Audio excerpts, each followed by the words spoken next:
All right, so we are here at Illinois Eye Center, and January is National Glaucoma Awareness Month. So we are out here with Dr. Evan Lagouros, who specializes in glaucoma. So welcome, Dr. Lagouros. Thanks for having us. Yeah, you're welcome. So I am very excited to meet with you today. You're actually from my alma mater, the University of Illinois. So tell us a little bit about your schooling and your background. Sure. So I did my undergrad at University of Illinois down in Champaign-Urbana. Then I went up to Chicago and did med school at University of Illinois in Chicago. And then kept going east and went to Summa Health System in Akron, Ohio, and did my ophthalmology residency and transitional year there. And then kept going east again and went to University of Pittsburgh Medical Center to do my glaucoma fellowship. Wow, so there's a lot of education behind becoming a specialist in glaucoma for sure. Yes. Wow. Can you tell us what glaucoma is? Sure. Glaucoma is disease of the optic nerve. And so in general, people hear the word glaucoma and think high pressure. And that's true that high pressure is associated with glaucoma, but if we used pressure as our only guideline, we'd overdiagnose a lot of people who don't have glaucoma, and we'd miss about half the people who do. Okay. So the big thing with glaucoma is to realize that pressure is not the only indication or sign. Unfortunately, unlike blood pressure, the pressure in the eye we don't feel. We don't feel that high pressure if it's high. We can't tell if there's changes in the eye as far as pressure goes, unless there's a sudden change, which is not typically how glaucoma goes. So most people with glaucoma don't realize that they have it unless they get an eye exam. And so who is at risk? Are there people that are more at risk than others for glaucoma? Yes. So age is one of the big factors. Having a higher eye pressure is also a risk for glaucoma.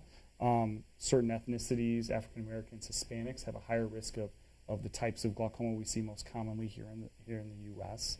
And anybody with a family member with glaucoma also is at higher risk of glaucoma. Okay. And are there different types of glaucoma, or is it all the same? Yes. The easiest way to break up glaucoma is to think of it more as open angle and closed angle. And what that means is that the fluid in the eye drains out 360 degrees. And basically, I'm an eye plumber. And so we worry about whether the faucet is on too much, which is almost never the case, or if the drain is what's keeping the fluid from the eye from being released. And we identify the structure with our exam and decide if the structure is the problem or if it's inherent resistance within the structure that's the problem. So we have treatments, at that point, treatments change whether the angle is open or closed. And so that's the big differentiator between the two. In the U.S., the majority of the patients we see are open angle glaucoma. And that's the glaucoma that you hear about that your grandmother gets, that they develop high pressures over time, or they develop optic nerve damage over time, and that's what we see mostly. Okay, and so you talked a little bit there about treatments with drops, but how is glaucoma treated? What are the different ways? Well, unfortunately, regardless of what the pressure is, when we start, our goal with glaucoma is to lower the pressure. And how low is very individual, and some eyes can tolerate pressures that are considered above normal for their whole life. Some eyes can't. Some eyes, even within the normal range, don't do well. And so our goal with any treatment is we have to get the pressure down to a level that no longer causes damage to the optic nerve.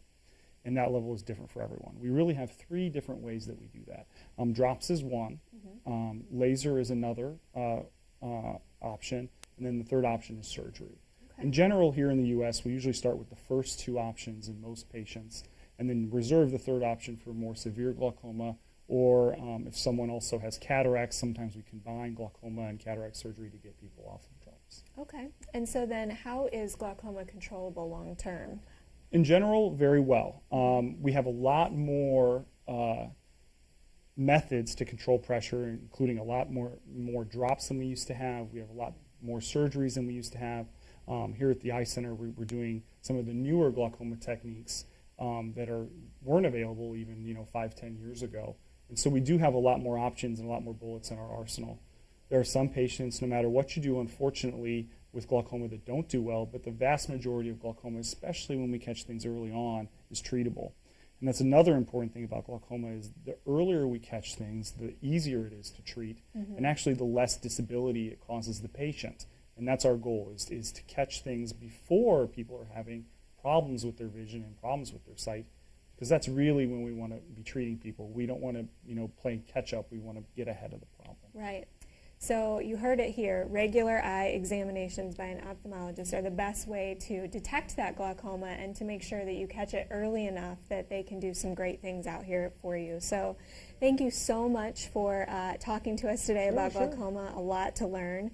So Illinois Eye Center has 2 convenient locations located over in Peoria and in Washington. You can get a hold of them by calling 309-243-2400.